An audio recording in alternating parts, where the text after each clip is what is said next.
Que pensent les entrepreneurs de cette taxe Zuckman? Quelle morale des entrepreneurs en cette rentrée? Julien, vous étiez à Big cette semaine, l'événement annuel de BPI France. Ça draine beaucoup de monde, c'est des dizaines de milliers de personnes. Vous avez pu évidemment vous entretenir, parler tranquillement en off, comme on dit, avec pas mal d'entrepreneurs influents de la tech. Le mot d'ordre, c'est stop au bashing. C'est vraiment ça? C'est exactement ça, David. C'est stop au bashing sur les entrepreneurs. Ils en ont tout simplement marre. Les entrepreneurs, c'est la petite musique qu'on a entendue dans les allées de Big en parlant à certains d'entre eux. Ça fait plusieurs années, David, que les entrepreneurs n'avaient pas été autant stigmatisés. Voilà, et donc ils en ont marre qu'on leur tape dessus. La faute à qui? La faute à qui, Julien? Et ben la faute à un certain Gabriel Zuckman, l'économiste, on le sait, souhaite taxer les entrepreneurs, en tout cas ceux disposant d'un patrimoine de plus de 100 millions d'euros à hauteur de 2%. Cette proposition a été reprise, vous le savez, évidemment par le Parti socialiste qui joue un rôle important en ce moment dans la construction d'un nouveau gouvernement. Et les Français, 86% des Français sont aussi favorables à l'instauration de cette taxe. Résultat, David, dans cette rentrée, les entrepreneurs ressentent un désamour qu'ils ne trouvent absolument pas justifié parce qu'un entrepreneur, il crée des emplois, il crée de la croissance, il paie ses impôts.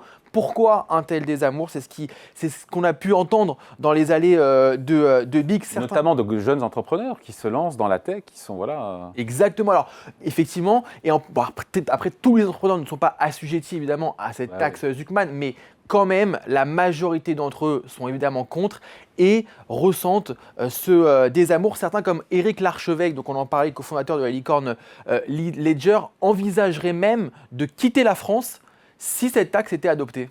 A priori, elle ne le sera pas, mais bon, elle est dans le débat, évidemment. Et donc, ces entrepreneurs de la tech ont pris la parole publiquement à Big pour dénoncer ce bashing. Exactement. Et alors, pas que de la tech, parce qu'on a aussi parlé à, par exemple, Sébastien Bazin, le patron d'Accor, groupe d'hôtels. Il nous a dit à notre micro qu'il supportait plus qu'on pointe du doigt les entrepreneurs. Je souhaite redonner de l'énergie aux gens, nous a-t-il dit. La France ne va pas si mal que ça. Même son cloche de la part d'un entrepreneur qui s'appelle Fred Raillard, qui a fondé l'agence Fred et Farid, l'agence de publicité Fred et Farid, qui a salué sur scène le rôle crucial que doivent jouer, que jouent les entrepreneurs dans notre pays. Il est urgent de les applaudir comme nous applaudissons nos sportifs, nos artistes.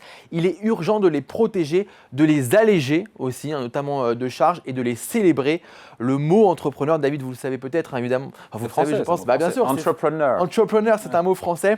Nicolas Dufourcq aussi, le patron de BPI France, a souhaité faire passer un message aux entrepreneurs, un message de résilience. Entrepreneurs, dit-il, ne vous inquiétez pas trop sur les sujets fiscaux. Nous sommes dans une période extrêmement difficile, mais montez de belles entreprises et vous serez récompensés. Enfin, Patrick Martin, le patron des patrons, le patron du MEDEF, a dit à Big justement qu'il allait organiser un grand meeting pour dire positivement, joyeusement, ce que sont les entrepreneurs. Bon, désormais tous ces entrepreneurs et patrons attendent de savoir à quelle sauce ils seront mangés. Exactement, ils attendent la constitution du nouveau gouvernement. Emmanuel Macron était à New York cette semaine. Il a redit qu'il ne souhaitait pas de cette taxe Zuckman. Le Premier ministre, lui, continue de rencontrer les syndicats, de discuter avec les chefs de parti. De toute façon, Sébastien Cornu, il sera obligé de lâcher du lest au Parti socialiste. Il plancherait probablement pour un